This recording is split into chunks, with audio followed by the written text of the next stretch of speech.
Class. My name is Margaret Main, and my research paper was on the Olmec Society at La Venta. The Olmecs existed in Mesoamerica between 1200 BCE to 400 BCE. The history of La Venta begins in the Gulf of Mexico, which is where the Olmecs began their civilization. The Olmecs were an outstanding civilization that created monumental structures, a pyramid. They created objects that have influenced later cultures in Mesoamerica. And they had a very successful religion that was visible and legible to the population at La Venta. La Venta became the capital of Olmec society at around 900 BCE. And was very successful due to its location in the fertile lands of the Gulf of Mexico on the island in the Tonala River. La Venta's population grew to about 18,000 in its prime, which La Venta is known for its structures that are placed with bilateral symmetry. So that shows how each and every Olmec society at La Venta planned exactly where they wanted each building and artifact. They planned it out because they had a system. Because of La Venta and the Olmec civilizations in general, massive wealth, they were able to build these enormous structures, one of them being the Great Pyramid, which I will talk about later. And their belief system, they created it in a way that everybody coming up to La Venta would be able to see it and notice it.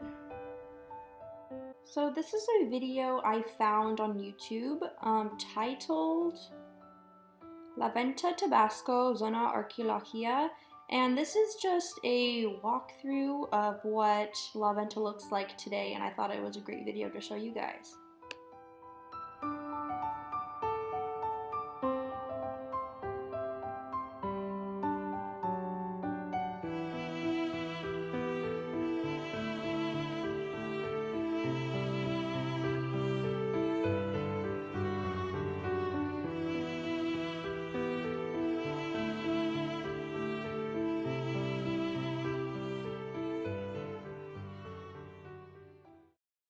The highest point at La Venta was the Great Pyramid. And it's known as a fluted cupcake for the top of the pyramid. And it stands a colossal 100 feet high and 400 feet wide. And this structure was made of earth. It was just probably took years and years to perfect this. And most archaeologists actually infer that this structure actually represented a volcano. And they think this because of how it was made. With the fluted top, it resembles very closely to a volcano, even though it has eroded over the years. So archaeologists infer that this actually might be, like volcanoes and mountains in general, might be a very important aspect of Olmec culture and religion. On the topic of religion, the Olmec's religion is actually shrouded in mystery. There's absolutely no written records that describe their religious beliefs. But we do actually know that they had some gods. We know that they had a maize god, which influenced Aztec and Mayans with their maize deity. And they also had most likely gods that represented the elements, such as the earth, the rain, the sun, the moon. So another complex at La Venta is Complex A, which most likely was a ceremonial or religious location actually. It is what is called a royal necropolis, which is to say it was a burial ground for the elite of La Venta. And the tombs that were there were large pits that contained stones, clays, just beautiful mosaics and very, very precious jade and serpentine materials. This actually allows archaeologists to infer more actually about religion because of these beautiful figurines, celts, masks that most likely were offerings to gods or offerings to the afterlife in some way, which archaeologists see in later cultures in Mesoamerica. So that portrays even more how the Olmec really influenced these cultures. In Complex B, not too much is actually known about this complex, only that it was used as most likely for people to observe religious ceremonies. We know that La Venta was most likely a significant religious capital. Another structure is actually the Sterling Acropolis, which was named after Matthew Sterling. He completed a lot of excavations at La Venta.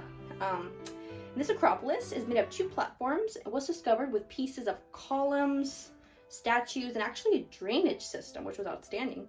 So this has archaeologists construe that it most likely was the residence of Olmec rulers. So one of my most favorite subjects of the Olmecs is their colossal heads, which are these ginormous basalt stone heads that the Olmecs erected. They created this out of basalt that had been imported from Tuxtla Mountains, which must have, because they had no cars back then, they had no wagons, they had to transport these by hand, and that must have taken a lot of manpower and a lot of energy. And these heads they're each very different from each other. So La Venta has actually 4, and they're both very different. You can tell they are because they're most likely designed for a different ruler at La Venta, and they most likely were used to portray like a symbol of power or fear or both or one or the other to the citizens at La Venta. First colossal head actually has like a motif of like giant talons, which is very common actually, and it symbolizes authority. Here are the 3 other Olmec heads. You can see that most of them are a little eroded. They weren't kept as well. And the smiling one in the center is very mysterious because every other head is not smiling. That's the only one that's smiling, which is really interesting. So some other objects at La Venta, there's altar number 4. And altar number 4 shows a ruler who is presumably in a cave.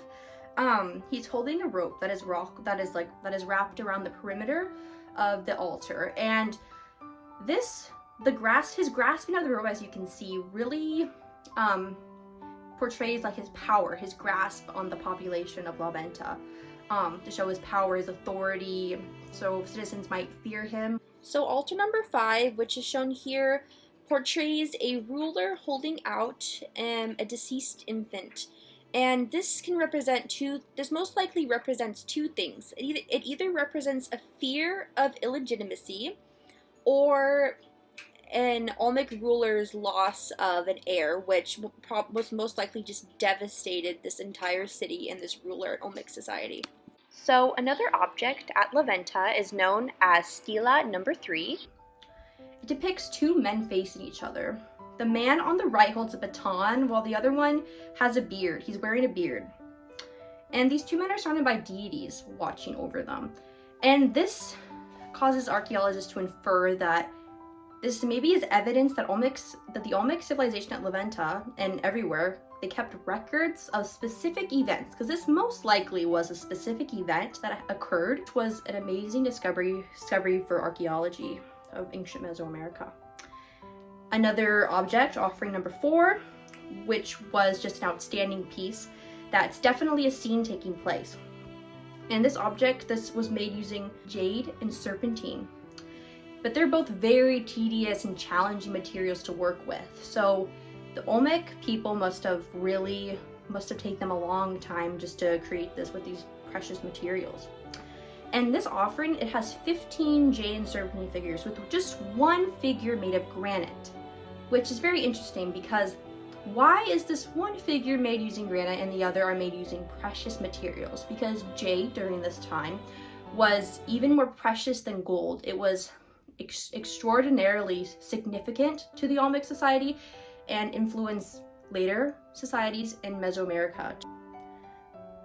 Treat jade like gold. Olmecs are known as the mother of Mesoamerican civilization. So archaeologists see the Olmec culture as like one of the first cultures in Mesoamerica that paved the way toward the amazing Aztecs that we know of today, the Mayans. All of that wouldn't have happened if it wasn't for the Olmecs.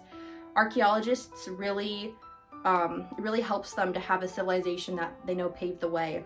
And all their colossal heads, their structures, how they placed each of these structures in a specific region of bilateral symmetry. With their beautiful altars and their gorgeous stela. Their offerings. It has helped archaeologists understand the vastness of this culture and its significance. It is such a rich and just beautiful city, and I just had so much fun researching it and its significance and its beautiful objects and structures. And I cannot wait for more to be uncovered and more mysteries of La Venta to be uncovered. I'm looking forward to that, and thank you so much!